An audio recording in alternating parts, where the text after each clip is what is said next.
মহানবী হযরত মুহাম্মদ সাল্লাল্লাহু আলাইহি সাল্লাম ইসলামকে পৃথিবীর বুকে শুধু একটি ধর্ম নয়, রাষ্ট্র হিসেবে প্রতিষ্ঠিত করেছিলেন। তিনি মক্কা, মদিনা, তায়েফ, ইয়ামেন, হাজরামত সহ তৎকালীন আরবের বেশ কিছু অঞ্চল নিয়ে একটি ইসলামিক রাষ্ট্রের গোড়াপত্তন করেন। এই রাষ্ট্রের রাজধানী ছিল মদিনা এবং রাষ্ট্রপ্রধান ছিলেন স্বয়ং মহানবী সাল্লাল্লাহু আলাইহি সাল্লাম। 632 খ্রিস্টাব্দে ইসলামী সর্বশেষ ও সর্বশ্রেষ্ঠ নবী হযরত মুহাম্মদ সাল্লাল্লাহু আলাইহি ওয়াসাল্লামের উফাতের পর তার প্রতিষ্ঠিত মদিনা কেন্দ্রিক ইসলামী রাষ্ট্রের সরকার ব্যবস্থা যেভাবে পরিচালিত হয়েছে তাকে বলা হয় খিলাফত। খিলাফত সরকার ব্যবস্থার প্রধান হলেন একজন খলিফা।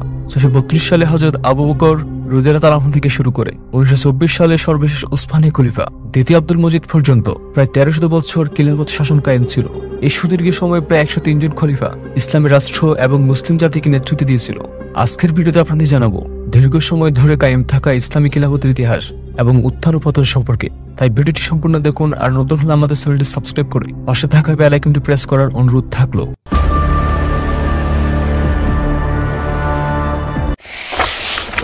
খলিফা শব্দের অর্থ প্রতিনিধি বা স্থলাভিষিক্ত, আর খিলাফত শব্দের আবিধানিক অর্থ প্রতিনিধিত্ব করা বা অন্য কারো স্থানে স্থলাভিষিক্ত হওয়া। ইসলামী খিলাফত এমন একটি শাসন ব্যবস্থার নাম যা মহান আল্লাহর বিধান ও মহানবী ইসলামের সুন্নাহ দ্বারা পরিচালিত। অন্যদিকে রাশিদিন খিলাফত বলতে বোঝায় ন্যায়পরায়ণ, ন্যায়নিষ্ঠ, সঠিকভাবে পথ নির্দেশপ্রাপ্ত খলিফাদের শাসনকালকে। 632 খ্রিস্টাব্দে হযরত আবু বকরের শাসনকাল থেকে শুরু করে 661 খ্রিস্টাব্দে হযরত আলী রাদিয়াল্লাহু শাসনকাল পর্যন্ত দীর্ঘ 30 বছরের খেলাফতকালকে ইসলামের ইতিহাসে খোলাফায়ে রাশিদিন বা রাশিদিন খিলাফতের শাসনকাল বলে অভিহিত করা হয়। রাশিদিন খিলাফত ছিল ইসলামের প্রথম সর্বজন স্বীকৃত খিলাফত। রাশিদিন খিলাফতের প্রথম খলিফা হলেন হযরত আবু বকর রাদিয়াল্লাহু তাআলা আনহু। তিনি 632 খ্রিস্টাব্দ থেকে 634 খ্রিস্টাব্দের মৃত্যুর পূর্ব পর্যন্ত খিলাফতের দায়িত্ব পালন করেন। আবু বকর মহানবী ইসলামের ইন্তেকালের পর সৃষ্ট বিভিন্ন বিদ্রোহ ও বিশৃঙ্খলা দমন করে ইসলামের রাষ্ট্রের শান্তি ও নিরাপত্তা প্রতিষ্ঠা করেন। বিশেষ করে জাকাত অস্বীকারী এবং ধর্মত্যাগী ভণ্ড নবীদের দমন করে মুসলমানদের মধ্যে ঐক্য পুনঃপ্রতিষ্ঠা করতে তিনি সক্ষম হন। মহানবী ইসলামের সময় ইসলামী রাষ্ট্র মক্কা, মদিনা, তায়েফ এবং ইয়ামেনের মধ্যে সীমাবদ্ধ ছিল। আবু বকর রাদিয়াল্লাহু আনহুর খেলাফতকালে ইরাকের তৎকালীন রাজধানী হীরা, আনবারা শহর, ইয়ামেনের হাজরামাউত, বাহরাইন এবং ওমান বিজিত হয়।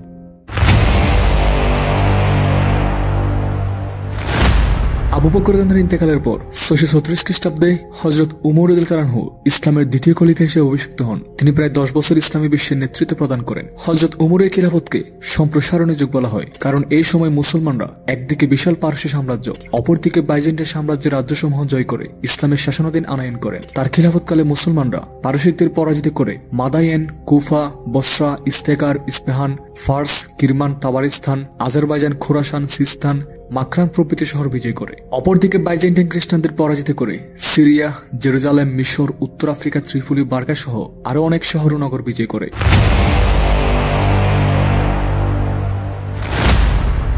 অতঃপর 644 খ্রিস্টাব্দে হযরত উমরের শাহাদাতের পর উসমান রাদিয়াল্লাহু তাআলা আনহু ইসলামের তৃতীয় খলিফা হিসেবে মনোনীত হন। তিনি 656 খ্রিস্টাব্দ পর্যন্ত খলিফা পদে অধিষ্ঠিত ছিলেন। রাশিদিন খলিফাদের মধ্যে তিনি সর্বোচ্চ 12 বছর খিলাফতের দায়িত্ব পালন করেন। হযরত উসমানের খিলাফতকালে মুসলমানরা মার্ভ, বল্ক, তোকারিস্তান, কাবুল, গজনি, কিরমান, সিজিস্তান, সাইপ্রাস এবং রোডস বিজয় করে। হযরত উসমানের খিলাফতের প্রথম 6 বছর অর্থাৎ 644 থেকে 650 খ্রিস্টাব্দ পর্যন্ত শান্তি, গৌরব, বিজয় এবং সমৃদ্ধির শাসনকাল হিসেবে বিবেচিত করা হলেও পরবর্তী 6 বছর অর্থাৎ 650 থেকে 656 খ্রিস্টাব্দ পর্যন্ত তার শাসনকাল ছিল বিশৃঙ্খল, বিদ্রোহ ও অরাজকতাপূর্ণ। মূলত আব্দুল্লাহ ইবনে সাবার মতো কিছু পথভ্রষ্ট ও নামদারি মুসলমানদের হঠকারিতা ও ষড়যন্ত্রের ফলে হযরত উসমানের খেলাফতের শেষের দিকে বিশৃঙ্খল পরিস্থিতি ও অরাজকতা সৃষ্টি হয় এবং এই ভয়ঙ্কর পরিস্থিতির কারণে হযরত উসমানকে শাহাদাত বরণ করতে হয়। তার শাহাদাতের মধ্য দিয়ে প্রথমবারের মতো মুসলমানদের ঐক্যের মাঝে ফাটল ধরে।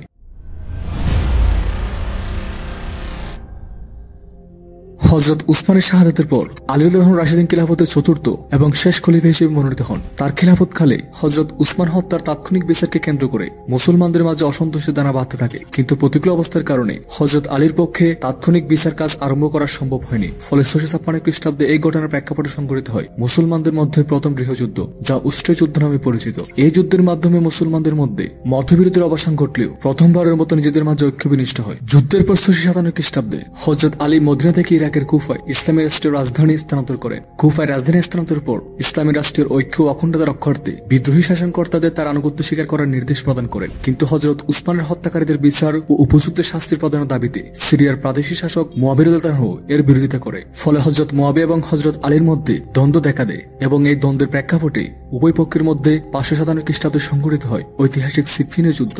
অমীমাংসিত এই যুদ্ধের পর উভয় পক্ষের মধ্যে সন্ধি চুক্তির মাধ্যমে ইসলামী রাষ্ট্র দুটি খণ্ডে বিভক্ত হয়ে যায়। একদিকে মুয়াবিয়া রাদিয়াল্লাহু আনহু সিরিয়া ও মিশরের সার্বভৌম ক্ষমতার অধিকারী হন, অন্যদিকে ইরাক, মক্কা, মদিনা সহ অবশিষ্টাংশে আলী রাদিয়াল্লাহু আনহুর খিলাফতের অব্যাহত থাকে। প্রসঙ্গত হযরত মুয়াবিয়া স্বাধীন শাসক হলেও হযরত আলীর ইন্তেকালের পূর্ব পর্যন্ত নিজেকে খলিফা হিসেবে ঘোষণা করেননি তিনি। অতঃপর 661 খ্রিস্টাব্দের 24 জানুয়ারি এক খারেজি সমর্থকের বিষাক্ত ছুরির আঘাতে হযরত আলী শাহাদাত বরণ করেন। তার শাহাদাতের মধ্য দিয়ে রাশিদিন খিলাফতের পরিসমাপ্তি ঘটে। হযরত আলীর শাহাদাতের পর তার পুত্র ইমাম হাসান রাদিয়াল্লাহু আনহু ইসলামী রাষ্ট্রের খলিফা হিসেবে মনোনীত হলেও বিভিন্ন ঘটনার প্রেক্ষাপটে তিনি হযরত মুয়াবিয়ার নিকট খেলাফতের দায়িত্ব অর্পণ করেন। এরপর 661 খ্রিস্টাব্দে রাশিদিন খিলাফতের পরিসমাপ্তির পর হযরত মুয়াবিয়ার নেতৃত্বে সিরিয়ার দামেস্ক কেন্দ্রিক উমাইয়া খিলাফতের অগ্রযাত্রা সূত্রপাত হয়।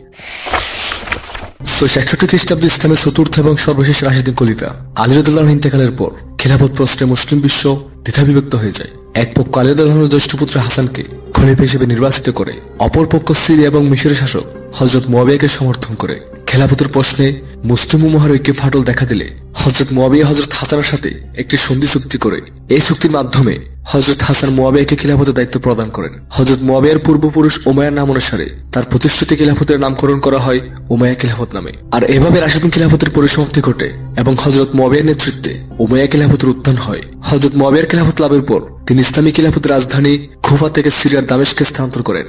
হযরত মুয়াবিয়া 661 থেকে 680 খ্রিস্টাব্দ পর্যন্ত শাসন ক্ষমতায় ছিলেন। হযরত মুয়াবিয়ার খিলাফতকালে মুসলমানরা 661 খ্রিস্টাব্দে প্রথমবার এবং 674 খ্রিস্টাব্দে দ্বিতীয়বার কনস্টান্টিনোপলে বিজয় অভিযান প্রেরণ করেন। তবে এই অভিযান সমূহে ব্যর্থ হয়। এই সময় মুসলমানরা সর্বপ্রথম উত্তর আফ্রিকা বিজয় করে এবং বুখারা থেকে সিন্ধু নদ পর্যন্ত অঞ্চলসমূহ ইসলামী খিলাফতভুক্ত হয়ে পড়ে।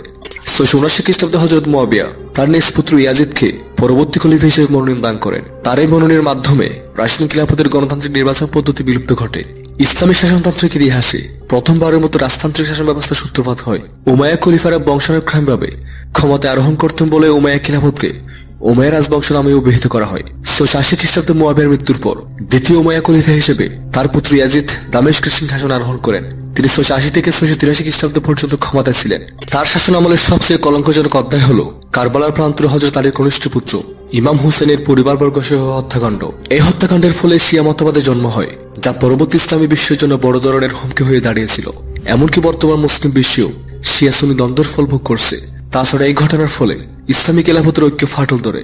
683 খ্রিস্টাব্দে ইয়াজিদের মৃত্যুর পর তার পুত্র দ্বিতীয় মুয়াবিয়া সিংহাসন আরোহণ করেন। তার খিলাফতকালে সমগ্র উমাইয়া খিলাফতে বিদ্রোহ ও অরাজকতার সৃষ্টি হয়। তার খিলাফতকালে উমাইয়া খলিফাতভুক্ত অধিকাংশ প্রদেশ স্বাধীন হয়ে পড়ে। রুগ্ন ও নম্র স্বভাবের এই খলিফা মাত্র 3 মাস শাসন কার্য পরিচালনা করে ইন্তেকাল করেন। মূলত তার মৃত্যুর মধ্য দিয়ে উমাইয়া রাজবংশের সুফিয়ান শাখার শাসনের অবসান ঘটে এবং হাকামিয়া শাখার শাসনের উত্থান ঘটে।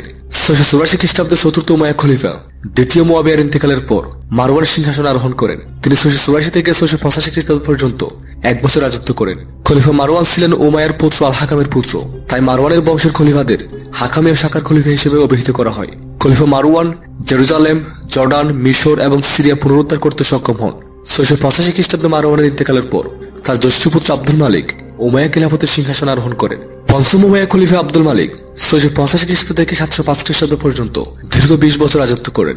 তিনি পতনোন্মুখ উমাইয়া সাম্রাজ্যের বিভিন্ন বিদ্রোহ বিশৃঙ্খলা দমন করে এবং হারানো রাজ্যসমূহ পুনরুদ্ধার করে উমাইয়া শাসনকে শক্ত ভিত্তির উপর দাঁড় করতে সক্ষম হন। তাই খলিফা আব্দুল মালিককে উমাইয়া রাজবংশের প্রকৃত প্রতিষ্ঠাতা বলা হয়। খলিফা আব্দুল মালিককে রাজেন্দ্র অর্থাৎ ফাদার অব দ্য কিংস ও বলা হয়, কারণ তার 4 জন সুযোগ্য পুত্র প্রথম ওয়ালিদ, সুলাইমান, দ্বিতীয় ইয়াজিদ এবং হিশাম পরবর্তীকালে উমাইয়া খলিফা হওয়ার সৌভাগ্য লাভ করেন। 705 খ্রিস্টাব্দে আব্দুল মালিকের মৃত্যুর পর তার জ্যেষ্ঠ পুত্র ওয়ালিদ সিংহাসন আরোহণ করেন। খলিফা আল ওয়ালিদকে শ্রেষ্ঠ বিজেতা বলা হয়। তার রাজত্বকালে এশিয়া, ইউরোপ এবং আফ্রিকায় ইসলামের বিজয় পতাকা উত্তোলিত হয়। হাজ্জাজ, মুসা, কোথাইবা, মোহাম্মদ বিন কাসিম এবং তারিক বিন জিয়াদের মতো শ্রেষ্ঠ বীরদের নেতৃত্বে তখন বিশ্বজুড়ে ইসলামের বিজয় ধ্বনি কম্পিত হয়েছিল। এক কথায় তার খেলাফতকালে মুসলিম সাম্রাজ্যের সীমা অর্ধ পৃথিবী পর্যন্ত বিস্তার লাভ করে। 715 খ্রিস্টাব্দে খলিফা আল ওয়ালিদের মৃত্যুর পর তার ভ্রাতা সুলাইমান খিলাফত লাভ করেন। খলিফা সুলাইমানের শাসনকাল ছিল ইয়াজিদের শাসনের পুনরাবৃত্তি। তিনি নিজ দলীয় লোকদের প্রতি সদয় এবং বিভক্ত দলের লোকদের প্রতি কঠোর ছিলেন। তার রোশন আলী পতিত হয়ে সিন্ধু বিজেতা মুসলিম বীর মোহাম্মদ বিন কাসিম, স্পেন বিজয়ী তারিক বিন জিয়াদ, মধ্য এশিয়া বিজয়ী কোথাইবা এবং আফ্রিকা বিজয়ী মুসা বিন নুসাইরের জীবনাবসান হয়। তার খিলাফতকালে 716 খ্রিস্টাব্দে মুসলমানরা তৃতীয়বার কনস্টান্টিনোপলের বিরুদ্ধে অভিযান পরিচালনা করে, যদিও অপর 2 অভিযানের মতো এটিই ব্যর্থ হয়। প্রসঙ্গত এই 3টি ব্যর্থ অভিযানের পর 1453 খ্রিস্টাব্দে উসমানীয় সুলতান প্রথম মুহাম্মদ প্রথম মুসলিম বিজেতা হিসেবে কনস্টান্টিনোপল বিজয় করতে সক্ষম হয়েছিলেন। 717 খ্রিস্টাব্দে সুলাইমানের মৃত্যুর পর তার মনোনয়ন অনুসারে খেলাফতের দায়িত্ব লাভ করেন তার চাচাতো ভাই উমর ইবনুল আব্দুল আজিজ। তিনি ইতিহাসে দ্বিতীয় ওমর হিসেবে বেশ পরিচিত। সরল, অনাডম্বর, ন্যায়নিষ্ঠা, ধর্মানুরাগী, সহনশীল এবং রাশিদিন খলিফাদের জীবনাদর্শ উদ্বুদ্ধ হয়ে জীবনযাপন করতে বলে দ্বিতীয় ওমরকে পঞ্চম ধর্মপ্রাণ খলিফা এবং উমাইয়া সাধু পুরুষ বলা হয়। তিনি রাজ্য বিজয়ের চেয়ে বিজিত অঞ্চলে শান্তি স্থাপনের জন্য কাজ করে গেছেন। 720 খ্রিস্টাব্দে দ্বিতীয় ওমর ইন্তেকালের পর দ্বিতীয় ইয়াজিদ সিংহাসন আরোহণ করেন। তার শাসনকাল ছিল বিশৃঙ্খলাপূর্ণ। 724 খ্রিস্টাব্দে খলিফা দ্বিতীয় ইয়াজিদের ইন্তেকালের পর খলিফা হিশাম সিংহাসন আরোহণ করেন। খলিফা হিশাম ছিলেন সর্বশেষ শ্রেষ্ঠ উমাইয়া খলিফা। তার খিলাফতকালে মুসলিম স্পেনে সংগঠিত হয় ঐতিহাসিক টুরসি যুদ্ধ। এই যুদ্ধে আব্দুর রহমান আল গাফিকির নেতৃত্বে মুসলিম বাহিনী ফরাসি ও স্পেনের সম্মতি কৃষ্ণা বাহিনীর কাছে পরাজিত হয়। এই যুদ্ধে বহু সংখ্যক মুসলিম শহীদ হয় বলে এটিকে বালাতুস শুহাদা বা শহীদের মঞ্চ বলে আখ্যায়িত করা হয়। প্রসঙ্গত খলিফা হিসেবের পুত্র আব্দুর রহমান আদ দাখিল 756 খ্রিস্টাব্দে স্পেনে উমাইয়া আমিরাত প্রতিষ্ঠা করেন। 743 খ্রিস্টাব্দে খলিফা হিসেবের মৃত্যুর পর পর্যায়ক্রমে দ্বিতীয় ওয়ালিদ, তৃতীয় ইয়াজিদ এবং ইব্রাহিম খলিফা হিসেবে নির্বাচিত হন। তারা সবাই দুর্বল এবং অযোগ্য শাসক ছিলেন।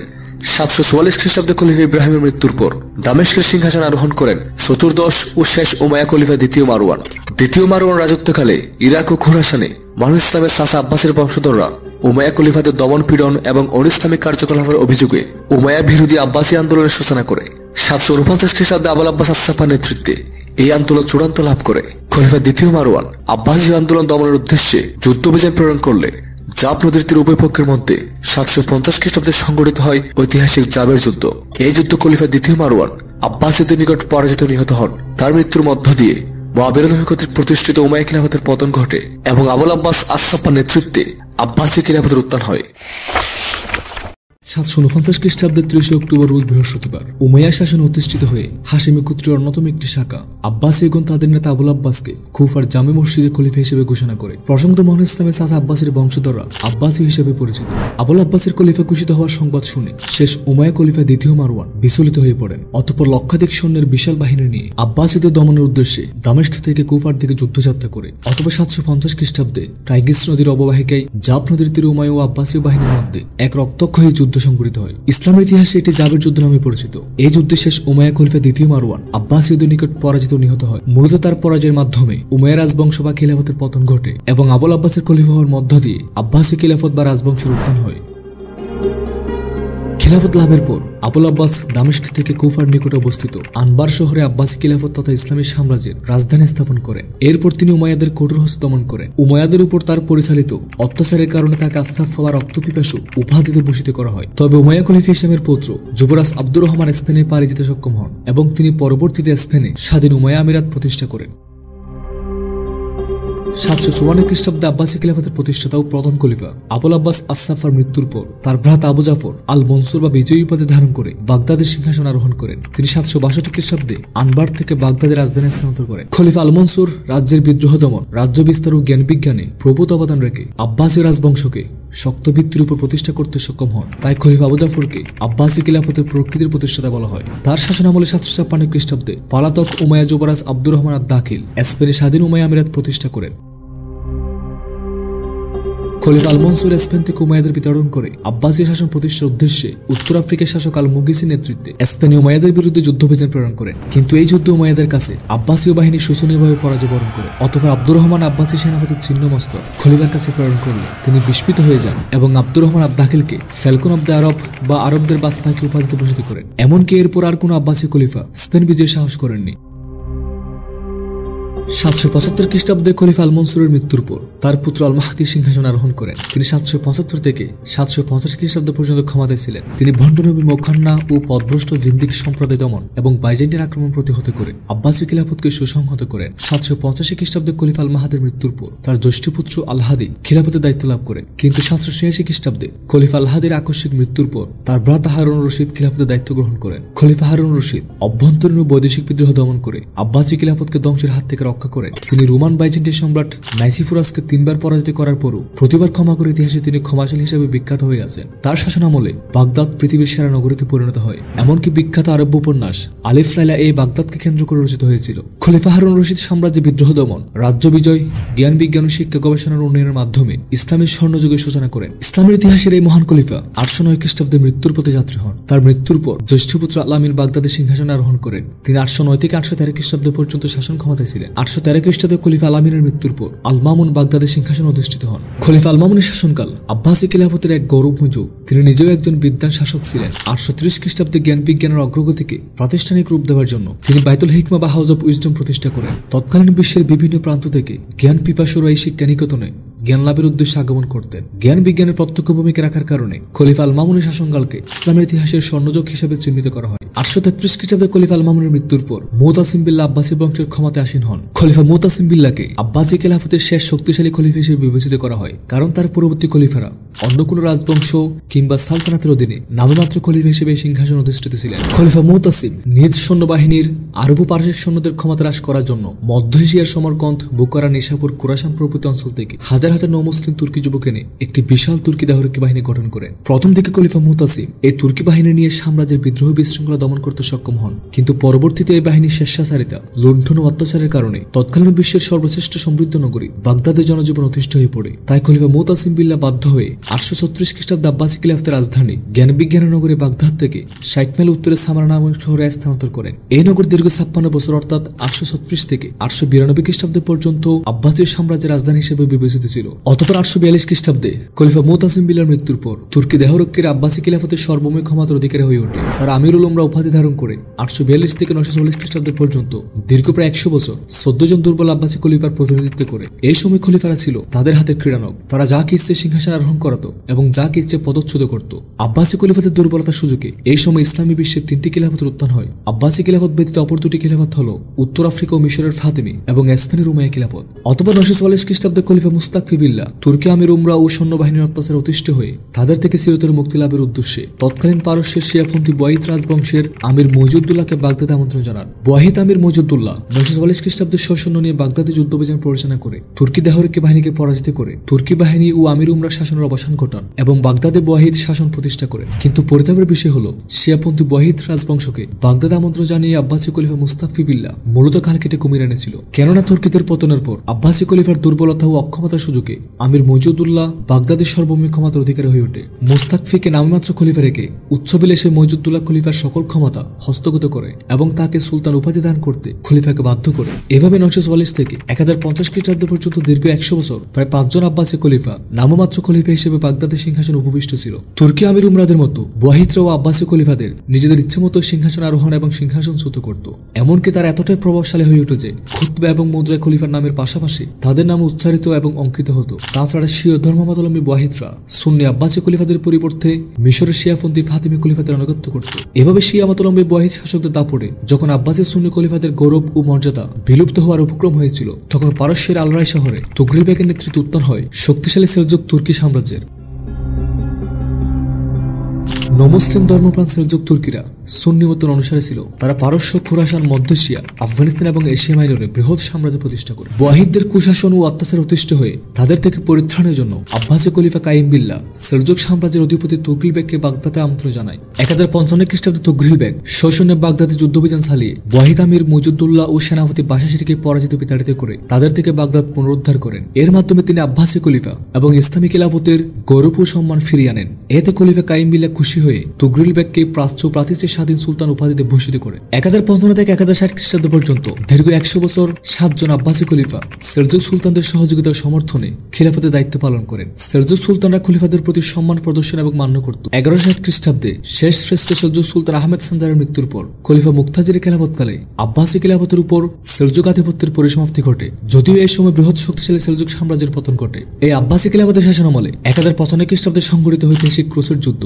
এই যুদ্ধ ছিল ইসলাম এবং মিশ্র ইতিহাসের মোট পরিবর্তনকারী ঘটনা। 1092 খ্রিস্টাব্দে শ্রেষ্ঠ সেলজুক সুলতান মালিক শাহের মৃত্যুর পর তার উত্তরাধিকারীদের মধ্যে সিংহাসন দখলকে কেন্দ্র করে গৃহযুদ্ধের সূচনা হয়। তাছাড়া তখনকার আব্বাসী খলিফারা ছিল দুর্বল ও ক্ষমতাহীন। মুসলিম বিশ্বের এমন বিশৃঙ্খল পরিস্থিতির সুযোগ নিয়ে খ্রিস্টান ধর্মগুরু পোপের নেতৃত্বে ক্ষুধার্ত ধর্মান্ধ ক্রুসেড নরপিশাসরা ইউরোপ থেকে প্রথমে এশিয়া মাইনর এরপর আরব দেশে প্রবেশ করে। অতঃপর এই ক্রুসেড নরপিশাসরা মসলিস শহর এডিসা, এন্টিওক, জাফা, হাইফা, বৈরুত, ত্রিপুল এবং জেরুজালেম দখল করে স্থানীয় মুসলমানদের উপর গণহত্যা চালায়। মুসলমানদের এই বিপর্যয়ে সেলজুক সুলতান কিংবা আব্বাসী খলিফা কেউ খ্রিস্টানদের বিরুদ্ধে রুখে দাঁড়িয়ে মুসলমানদের রক্ষা করতে পারেননি। মুসলমানদের এমন বিপর্যয় আবির্ভাব ঘটে বীর সেনানী গাজী সালাউদ্দিন আইয়ুবী। তিনি 1178 খ্রিস্টাব্দে ক্রুসেড বাহিনীকে পরাজিত করে ইসলামের তৃতীয় পবিত্রতম স্থান জেরুজালেম সহ মুসলমানদের হারানো নগরসমূহ পুনরুদ্ধার করেন। তিনি শিয়াপন্থী ফাতিমি খিলাফতের পতন ঘটিয়ে মুসলিম বিশ্বের জন্য একমাত্র খিলাফত হিসেবে আব্বাসী খিলাফতের প্রতি আনুগত্য স্বীকার করেন। 1193 খ্রিস্টাব্দে মহান বীর সেনানায়কের গৌরবময় জীবনের অবসান হয়। 1160 থেকে 1193 খ্রিস্টাব্দে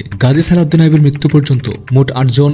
এরপর 1193 খ্রিস্টাব্দ থেকে 1258 খ্রিস্টাব্দে বাগদাদ কেন্দ্রিক আব্বাসী খিলাফতের পতন পর্যন্ত আরো 7 জন আব্বাসী খলিফা ইসলামী বিশ্বকে নেতৃত্ব প্রদান করে। শেষের আব্বাসী খলিফারা ছিল সবচেয়ে দুর্বল এবং ক্ষমতাহীন। তারা সবাই নামে মাত্র খলিফা হিসেবে খিলাফতের দায়িত্ব ছিল। মূলত এই সময় ইসলামী বিশ্বের প্রকৃত নেতৃত্বে ছিল মিশর ও সিরিয়ার মামলুক সালতানাত, মধ্য এশিয়ার খাওয়ারিজন সাম্রাজ্য, আফগানিস্তানের ঘুরি সাম্রাজ্য কিংবা ভারতবর্ষের দিল্লি সালতানাত। যাই হোক, 1225 খ্রিস্টাব্দে আব্বাসী খলিফা জাহিরের খেলাফতকালে দুর্ধর্ষ মঙ্গল নেতা সিঙ্গিস খান মধ্য এশিয়ার শক্তিশালী খাওয়ারিজন সাম্রাজ্যের পতন ঘটায়। মঙ্গলদের আক্রমণে তৎকালীন সমরকন্দ, বুখারা, নিশাপুর সহ তৎকালীন সমৃদ্ধ বহু মুসলিম শহর নরকে পরিণত হয় এবং মুসলমানদের উপর তারা পৈশাচিক অত্যাচার ও হত্যাযজ্ঞ চালায়। এরও ধারাবাহিকতায় 1258 খ্রিস্টাব্দে সিঙ্গিস খানের পৌত্র হালাকু খানের নেতৃত্বে সাম্রাজ্য বিস্তারে মগ্ন থাকা বিশাল মঙ্গল বাহিনী আব্বাসী খিলাফতের রাজধানী বাগদাদ আক্রমণ করে। মঙ্গলদের এই আক্রমণে সহযোগিতা করেছিল বাগদাদ কেন্দ্রিক আব্বাসী খিলাফতের শেষ খলিফা মুস্তাসিম বিল্লাহ শিয়া ধর্মাবলম্বী প্রধানমন্ত্রী আল খামি। অতঃপর খলিফা মুস্তাসিম বিল্লাহ স্বল্প সংখ্যক মুসলিম বাহিনী নিয়ে মঙ্গলদের বিরুদ্ধে বীরত্বের সাথে যুদ্ধ করে পরাজয় বরণ করেন। খলিফা মুতাসিম বিল্লাহর পরাজয়ের পর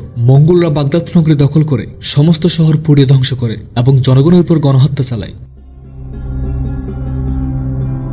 নরপিশাচ ও দুর্দর্শ মঙ্গলরা আব্বাসী খলিফা, তার পরিবারবর্গ এবং অসংখ্য মুসলিম মনীষী সহ প্রায় 16 লক্ষ বাগদাদের মুসলিম নাগরিককে হত্যা করে তারা বাগদাদের বাইতুল হিকমা গ্রন্থাগারে আগুন লাগিয়ে দেয়। ফলে ইসলামী স্বর্ণযুগের অর্জিত জ্ঞান বিজ্ঞানের বহু গ্রন্থ ও গবেষণার পত্রসমূহ আগুনে পুড়ে ছাই পরিণত হয়। এভাবে মঙ্গলদের আক্রমণের ফলে 750 খ্রিস্টাব্দে আবুল আব্বাস আসাফা কর্তৃক প্রতিষ্ঠিত দীর্ঘ 500 বছর ধরে 37 জন খলিফা কর্তৃক শাসিত বাগদাদ কেন্দ্রিক আব্বাসী খিলাফতের পতন ঘটে। যদিও এরপর আব্বাসী খিলাফত মিশরের মামলুক সুলতানদের ছত্রছায়ায় আরো 250 বছর টিকেছিল। মঙ্গলদের হত্যাযোগ্য হতে যে কয়জন আব্বাসী যুবরাজ ভাগ্যক্রমে বেঁচেছিল তাদের মধ্যে অন্যতম ছিলেন 35তম আব্বাসী খলিফা আল জাহিরের পুত্র আল মুস্তানসির। 1258 খ্রিস্টাব্দে বাগদাদ কেন্দ্রিক আব্বাসী খিলাফতের পতনের পর মিশরের শ্রেষ্ঠ মামলুক সুলতান বাইবার্স মুস্তানসিরকে মিশরে নিয়ে যান এবং রাজধানী কায়রোতে খলিফা হিসেবে অভিষিক্ত করান। ফলে কায়রো কেন্দ্রিক আব্বাসী খিলাফতের সূচনা হয়। এরপর 1517 খ্রিস্টাব্দ পর্যন্ত দীর্ঘ 250 বছর 17 জন আব্বাসী খলিফা মামলুক সালতানাতের ছত্রছায়ায় ইসলামী বিশ্বের খলিফা হিসেবে নেতৃত্ব প্রদান করে। অতঃপর 1517 খ্রিস্টাব্দে উসমানী সুলতান প্রথম সেলিমের নিকট শেষ মামলুক সুলতান খানসু গরির পরাজয়ের মাধ্যমে মামলুক সালতানাতের পতন ঘটে। মামলুক সালতানাতের পতনের পর একদিকে মক্কা, মদিনা, জেরুজালেম সহ সমগ্র আরব দেশ উসমানী সালতানাতের অন্তর্ভুক্ত হয়ে পড়ে। অন্যদিকে কায়রো কেন্দ্রিক শেষ আব্বাসী খলিফা তৃতীয় মোতাওয়াক্কিল উসমানী সুলতান সেলিমের নিকট ইসলামী খেলাফতের দায়িত্ব স্থানান্তর করেন। এর মাধ্যমে আরব আব্বাসী খেলাফতের চির অবসান ঘটে এবং তুর্কি উসমানী খেলাফতের যাত্রা শুরু হয়। 1258 খ্রিস্টাব্দে যে বছর নৃশংস মঙ্গল নেতা হালাকু খানের আক্রমণে বাগদাদের আব্বাসী খিলাফতের পতন ঘটে, সে বছর তুর্কি আনাতুলের ক্ষুদ্র শহর সৌগতে গায়ে বসতির প্রধান আর্তুকুল গাজীর ঘরে জন্মগ্রহণ করে একটি ফুটফুটে শিশু। শিশুটির নামকরণ করা হয় উসমান নামে। হয়তো মঙ্গল আক্রমণের ফলে পতনোন্মুখ মুসলিম জাতির নেতৃত্ব দেওয়ার লক্ষ্যে সৃষ্টিকর্তা ওই বছরে তাকে পৃথিবীতে প্রেরণ করেন। তার জন্মের প্রায় অর্ধশত বছর পর 1300 খ্রিস্টাব্দে তুর্কি আনাতুলের রোমের সেলজুক সালতানাতের ধ্বংসস্তূপের উপর তিনি একটি ক্ষুদ্র স্বাধীন রাজ্য প্রতিষ্ঠা করেন, যা তার নামানুসারে উসমানী সালতানাত বা অটোমান সাম্রাজ্য নামে পরিচিতি লাভ করে। উসমান গাজীর প্রতিষ্ঠিত সাম্রাজ্য 1930 খ্রিস্টাব্দে পতন পর্যন্ত 36 জন সুলতান দীর্ঘ প্রায় 650 বছর ধরে রাজত্ব করে। প্রথম উসমানী সুলতান উসমান গাজী 1326 খ্রিস্টাব্দে মৃত্যুবরণ করলে তার প্রতিষ্ঠিত ক্ষুদ্র রাজ্যটিকে একটি সাম্রাজ্যে পরিণত করেন তার সুযোগ্য পুত্র দ্বিতীয় উসমানী সুলতান অরখান। 1359 খ্রিস্টাব্দে সুলতান অরখানের মৃত্যুর পর থেকে 1512 খ্রিস্টাব্দ পর্যন্ত 6 জন উসমানী সুলতান রাজত্ব করে। উসমানীর সপ্তম সুলতান দ্বিতীয় মোহাম্মদ ছিলেন শ্রেষ্ঠ উসমানী সুলতান। তিনি 1450 খ্রিস্টাব্দে বাইজেন্টাইন রাজধানী এবং মহান ইসলামের ভবিষ্যৎবাণী করা ঐতিহাসিক শহর কনস্টান্টিনোপল বিজয় করেন। কনস্টান্টিনোপলের নতুন নাম করেন ইস্তাম্বুল নামে। এই ইস্তাম্বুল হয়ে ওঠে উসমানীর সাম্রাজ্যের নতুন রাজধানী। তাছাড়া তার শাসনামলে উসমানীর সাম্রাজ্য ইউরোপে সর্বাধিক বিস্তার লাভ করে, তাই তাকে ইতিহাসে বিজয়ী মোহাম্মদ হিসেবে অভিহিত করা হয়। 1512 খ্রিস্টাব্দে উসমানীর সাম্রাজ্যের সিংহাসন আরোহণ করেন নবম উসমানী সুলতান প্রথম সেলিম। সুলতান সেলিম 1516 খ্রিস্টাব্দে সংগঠিত হওয়া মার্জিদাবকি যুদ্ধে শেষ মামলুক সুলতান খানসু গরিকে পরাজিত করে মিশরে মামলুক সালতানাতের পতন ঘটান। মামলুক সালতানাতের পতনের পর একদিকে Mecca, Medina, Jerusalem, Syria, Iraq সহ সমগ্র আরব দেশ এবং মিশর, উত্তর আফ্রিকা উসমানী সালতানাতের অন্তর্ভুক্ত হয়ে পড়ে। অন্যদিকে 1517 খ্রিস্টাব্দে কায়রো কেন্দ্রিক শেষ আব্বাসী খলিফা দ্বিতীয় মোতাওয়াক্কিল উসমানী সুলতান সেলিমের নিকট ইসলামের খেলাফতের দায়িত্ব হস্তান্তর করেন। এর মাধ্যমে আরব আব্বাসী খেলাফতের চির অবসান ঘটে এবং ইস্তাম্বুল কেন্দ্রিক তুর্কি উসমানী খেলাফতে যাত্রা শুরু হয়। 1517 খ্রিস্টাব্দে সুলতান সেলিমের খেলাফত লাভের পর থেকে 1924 খ্রিস্টাব্দে আধুনিক তুরস্কের প্রতিষ্ঠাতা মোস্তফা কামাল পাশার নেতৃত্বে ইসলামী খেলাফতের পতন ঘটানো পর্যন্ত মোট 29 জন উসমানী সুলতান ইসলামী খেলাফতের দায়িত্বভার গ্রহণ করেন। আরবের কয়েকটি মুসলিম রাজবংশ ব্যতীত সমগ্র মুসলিম বিশ্ব খলিফা হিসেবে তাদেরকে স্বীকৃতি দিয়েছিল। 1520 খ্রিস্টাব্দে উসমানী নবাব সুলতান এবং প্রথম তুর্কি খলিফা সেলিমের মৃত্যুর পর তার পুত্র সুলেমান সিংহাসন আরোহণ করেন। তার শাসনকাল ছিল উসমানীর সাম্রাজ্য কিংবা খেলাফতের স্বর্ণযুগ। এই সময় উসমানীর সাম্রাজ্য এশিয়া, ইউরোপ এবং আফ্রিকায় বিস্তার লাভ করে। রাজ্য বিজয়, শিক্ষা, স্থাপত্য, জ্ঞান বিজ্ঞান এবং শাসন সংস্কারে অবদান রাখার কারণে তাকে সুলেমান দ্য গ্রেট বা মোহাম্মদ সুলেমান নামে অভিহিত করা হয়। তার সময় ইউরোপের কোন রাজা কিংবা প্রজা ইসলাম ও মহান ইসলামকে নিয়ে কটূক্তি করার সাহস পেত না। তার ভয়ে England, France, Spain, Russia, Italy এবং জার্মানির সম্রাটরা থরথর করে কাঁপত। ভিন্ন দৃষ্টিকোণ থেকে তাকে হযরত উমরের পর অন্যতম শ্রেষ্ঠ শক্তিশালী খলিফা হিসেবে বিবেচিত করা যায়। সুলতান সুলেমান কর্তৃক বিজিত উসমানীর সাম্রাজ্য বর্তমানে বিশ্বে 50টি স্বাধীন রাষ্ট্রের রূপ ধারণ করে আছে। তবে 1566 খ্রিস্টাব্দে সুলতান সুলেমানের মৃত্যুর পর উসমানীর সাম্রাজ্য পতনের দিকে ধাবিত হয়। এরপর অল্প কয়েকজন উসমানী সুলতান ব্যতীত অন্যান্য সুলতানরা নতুন রাজ্য বিজয়ের সফলতা দেখাতে সক্ষম হয়নি, বরং বিজিত রাজ্যসমূহ রক্ষা করতে ব্যর্থ হয়েছেন। অন্যদিকে উসমানীদের দুর্বলতার সুযোগে ইউরোপীয় শক্তি, বিশেষ করে ব্রিটিশ, রুশ, ফরাসি, জার্মান এবং অস্ট্রিয়ার ক্ষমতা বৃদ্ধি হতে থাকে। একটা সময় উসমানীর সাম্রাজ্য এই ইউরোপীয় শক্তিসমূহের কাছে পরাজিত হতে থাকে। একইভাবে উসমানী সুলতান কিংবা খলিফাদের ক্ষমতা ও শক্তি বিলুপ্ত হতে থাকে। এভাবে যুগের পর যুগ চলতে থাকে। শতাব্দী পেরিয়ে নতুন শতাব্দী আগমন ঘটে। অবশেষে উসমানীদের পতনের যুগে ধূমকেতু হিসেবে আবির্ভাব ঘটে 34তম উসমানী সুলতান ও খলিফা দ্বিতীয় আব্দুল হামিদের। তিনি 1876 খ্রিস্টাব্দে ইস্তাম্বুলের সিংহাসন আরোহণ করেন। সুলতান দ্বিতীয় আব্দুল হামিদ একজন ধর্মপরায়ণ এবং নিষ্ঠাবান শাসক ছিলেন। তিনি ইসলামী বিশ্বের ভ্রাতৃত্ব পুনঃপ্রতিষ্ঠার উদ্দেশ্যে আজীবন সংগ্রাম করে গেছেন। একজন খলিফা হিসেবে তিনিও বিশ্বের মুসলমানদের অধিকার রক্ষায় সচেষ্ট ছিলেন। এই সময় সমগ্র মুসলিম বিশ্বে ইউরোপীয় খ্রিস্টান সাম্রাজ্যসমূহের উপনিবেশ প্রতিষ্ঠিত হয়। 1857 খ্রিস্টাব্দে সিপাহী বিপ্লবের পর ভারতবর্ষে ব্রিটিশ আধিপত্য প্রতিষ্ঠিত হয়। উত্তর আফ্রিকা, মিশর, পারস্য কিংবা আরব ইউরোপীয়দের সাম্রাজ্য বিস্তারের কেন্দ্রবিন্দুতে পরিণত হয়। ঠিক এমন সময় সুলতান দ্বিতীয় আব্দুল হামিদ সর্বোচ্চ চেষ্টা করে গেছেন ইসলামী খেলাফতের মর্যাদা এবং ফিলিস্তিন সহ সমগ্র বিশ্বের মুসলিম জাতিকে রক্ষার জন্য। কিন্তু ভাগ্যের নির্মম পরিহাস, পাশ্চাত্য শিক্ষা সংস্কৃতির প্রভাবিত বিপদগামী নব্য তুর্কি বাহিনীর আন্দোলনের ফলে 1909 খ্রিস্টাব্দে সিংহাসনচ্যুত হন ইসলামের সর্বশেষ প্রকৃত ও শ্রেষ্ঠ খলিফা সুলতান দ্বিতীয় আব্দুল হামিদ। তার পতনে মূলত উসমানী সাম্রাজ্যেরও পতন ডেকে নিয়ে আসে। এরপর উসমানী সুলতান হিসেবে ক্ষমতায় আসে পঞ্চম মুহাম্মদ। তিনি 1909 খ্রিস্টাব্দ থেকে 1918 খ্রিস্টাব্দ পর্যন্ত ক্ষমতায় ছিলেন। তার শাসনকালে 1924 খ্রিস্টাব্দে সংঘটিত হয় প্রথম বিশ্বযুদ্ধ। এই যুদ্ধে অক্ষশক্তির সাথে যোগদান করে উসমানীয়রা, ফলে মিত্রশক্তির বিজয়ের পর সমগ্র উসমানী সাম্রাজ্য মিত্রশক্তি, বিশেষ করে ব্রিটিশ এবং ফরাসি সাম্রাজ্যভুক্ত হয়ে পড়ে। অন্যদিকে উসমানী সুলতান ও খলিফা পঞ্চম মুহাম্মদ মিত্রশক্তির হাতে বন্দী হন। এরপর তাকে নামমাত্র ক্ষমতা রেখে প্রকৃতপক্ষে মিত্রশক্তির সেনাবাহিনীরা উসমানীয় সাম্রাজ্যের উপর প্রভাব বিস্তার করে। 1818 খ্রিস্টাব্দে পঞ্চম মুহাম্মদের মৃত্যুর পর তার ভাই ষষ্ঠ মুহাম্মদ ইস্তাম্বুলের সিংহাসন আরোহণ করেন। তিনি ছিলেন সর্বশেষ উসমানী সুলতান। তিনি মিত্রশক্তির কাছে কিরণক সুলতান হিসেবে ক্ষমতা ছিলেন। তার শাসনামলে মিত্রশক্তির বাহিনী নিরীহ তুর্কিদের উপরে অযথা নির্যাতন, অত্যাচার চালায় এবং অনেককে বন্ধু নির্বাসিত করে। এই সময় 3 মহাদেশ বিস্তৃত উসমানীর সাম্রাজ্য রাজধানী ইস্তাম্বুল কেন্দ্রিক ক্ষুদ্র সাম্রাজ্যে পরিণত হয়। মিশর, উত্তর আফ্রিকা, আরব বিশ্ব কিংবা ইউরোপ হয়তো ব্রিটিশ ফরাসি সাম্রাজ্যভুক্ত হয়ে পড়ে, না হয় স্বাধীন রাষ্ট্রে পরিণত হয়। তবে প্রথম বিশ্বযুদ্ধে উসমানীদের পরাজয়ের ফলে সবচেয়ে দুরবস্থায় পড়ে মুসলিম শাসিত দেশসমূহ। এর মধ্যে ফিলিস্তিনের মুসলমানদের জীবনে সবচেয়ে বেশি ভাগ্য বিপর্যয় নেমে আসে। ফিলিস্তিনের ব্রিটিশ ম্যান্ডেটের শাসনামলে সারা বিশ্বে ছড়িয়ে ছিটিয়ে থাকা ইহুদিরা ব্রিটিশদের সহযোগিতায় ফিলিস্তিনে সমবেত হতে থাকে। পরবর্তীতে তারা ফিলিস্তিনের মুসলমানদের সেখান থেকে উচ্ছেদ করে স্বাধীন অবৈধ ইসরায়েল রাষ্ট্র প্রতিষ্ঠা করে। যাই হোক, উসমানী সালতানাত কিংবা তুর্কি জাতির এমন দুর্দিনে এগিয়ে এলেন পাশ্চাত্য সংস্কৃতি শিক্ষায় শিক্ষিত, ধর্ম নিরপেক্ষবাদী এবং উসমানীর সাম্রাজ্য কিংবা খেলাফত বিরোধী বিশ্বযুদ্ধ যুদ্ধরত তুর্কি বাহিনীর আরব ফ্রন্টের অন্যতম সেনাপতি মুস্তফা কামাল পাশা। তিনি ইসলামী খেলাফতকে রক্ষার পরিবর্তে নিজ দেশের সম্মান ও মর্যাদা রক্ষা করার জন্য দৃঢ় প্রতিজ্ঞ হলেন। তিনি মিত্রশক্তির ক্রীড়ানকে পরিণত হওয়া উসমানী সুলতানের বিরোধিতা করে 1919 খ্রিস্টাব্দে 19 জুলাই আনাতোলিয়ার আমাসিয়াতে জাতীয়তাবাদী নেতাদের সাথে আধুনিক তুর্কি রাষ্ট্রের প্রথম শাসনতান্ত্রিক খসড়াপত্র স্বাক্ষর করেন। এরপর কামাল পাশার নেতৃত্বে আধুনিক তুরস্কের স্বাধীনতা যুদ্ধের সূচনা হয়। 1920 খ্রিস্টাব্দে এপ্রিলে আঙ্গুরাতে তিনি একটি নতুন জাতীয়তাবাদী সরকার গঠন করেন। উসমানী সুলতান এবং মিত্রশক্তি বিরোধী তুর্কিরা তার দলে যোগদান করতে থাকে। অতঃপর তিনি শক্তিশালী তুর্কি বাহিনী গঠন করে উসমানীদের হারানো শহরগুলো পুনরুদ্ধার করে প্রায় 8 লক্ষ বর্গ কিলোমিটার আয়তনের বর্তমান তুরস্ক মূলত তার প্রচেষ্টায় গড়ে উঠতে সক্ষম হয়েছিল। না হয় হয়তো তুরস্ক আজ ইস্তাম্বুলের মধ্যে সীমাবদ্ধ হয়ে পড়ত। যাই হোক, মোস্তফা কামাল পাশা আধুনিক তুর্কি জাতির জন্য যে অবদান রেখে গেছেন তার জন্য একদিকে তাকে তুর্কি জাতির পিতা বলা হয়, অন্যদিকে উসমানী সালতানাত কিংবা খেলাফতের পতন ঘটিয়ে তিনি বিশ্বের অধিকাংশ ধর্মপ্রাণ মুসলমানদের কাছে ঘৃণার পাত্র হয়ে আছে। 1922 খ্রিস্টাব্দে তিনি সর্বশেষ উসমানী সুলতানকে ইংল্যান্ডে নির্বাসিত করে 1300 খ্রিস্টাব্দে উসমান গাজীর হাত ধরে প্রতিষ্ঠিত হওয়া উসমানী সালতানাতের পতন ঘটান।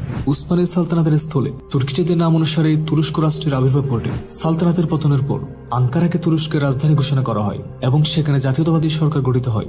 উক্ত সরকারের পক্ষ থেকে পঞ্চম মোহাম্মদের চাচাতো ভাই দ্বিতীয় আব্দুল মজিদকে খলিফা হিসেবে নির্বাচিত করা হয়। কিন্তু খলিফা শুধুমাত্র পদবীর অধিকারী ছিল, তার কোনো ক্ষমতা ছিল না। এরপর 1923 খ্রিস্টাব্দে জুলাই মাসে লোজান চুক্তির মাধ্যমে মিত্রশক্তি মুস্তফা কামাল পাশার প্রতিষ্ঠিত আধুনিক তুরস্কের সীমানা এবং সরকারকে স্বীকৃতি প্রদান করে 1923 খ্রিস্টাব্দের অক্টোবরে তুরস্ককে প্রজাতন্ত্র হিসেবে ঘোষণা করা হয় এবং মুস্তফা কামাল পাশা প্রজাতন্ত্রের প্রথম প্রেসিডেন্ট হিসেবে নির্বাচিত হন। অতঃপর 1924 খ্রিস্টাব্দের 3 মার্চ তিনি অপর একটি আইন পাশ করে উসমানী খিলাফতের উচ্ছেদ সাধন করেন এবং উসমানীয় ও ইসলামের শেষ খলিফা দ্বিতীয় আব্দুল মজিদকে সপরিবারে ফ্রান্সে নির্বাসিত করেন। ইসলামের শেষ খলিফা দ্বিতীয় আব্দুল মজিদ 1944 খ্রিস্টাব্দে ফেরিসে মৃত্যুবরণ করেন। পরবর্তীতে তাকে সৌদি আরবের মদিনায় জান্নাতুল বাকিতে দাফন করা হয়। এই জান্নাতুল বাকিতে শাহিদ আছেন ইসলামের সর্বশ্রেষ্ঠ ও সর্বশেষ নবী হযরত মুহাম্মদ ইসলাম সহ অসংখ্য সাহাবাগণ। এইভাবে মুস্তফা কামাল পাশা কর্তৃক উসমানী খেলাফতের পতনের মাধ্যমে 632 খ্রিস্টাব্দে হযরত আবু বকর কর্তৃক প্রতিষ্ঠিত দীর্ঘ 1300 বছরের ইসলামী খেলাফত ব্যবস্থার অবসান হয়। খেলাফতের পতনের পর মুসলিম জাতির ঐক্য চিরতরে বিনষ্ট হয় এবং মুসলিম বিশ্ব নেতৃত্বহীন হয়ে পড়ে। ভিউয়ার্স, আমাদের ভিডিও দেখার জন্য অসংখ্য ধন্যবাদ। ভিডিও সম্পর্কে আপনাদের মতামত কমেন্টে জানাতে পারেন। তাছাড়া ইতিহাস, জীবন এবং দেশ ও বিশ্ব পরিচয় সম্পর্কে আরো জানতে আমাদের ওয়েবসাইট historyBangla.com ভিজিট করতে পারেন।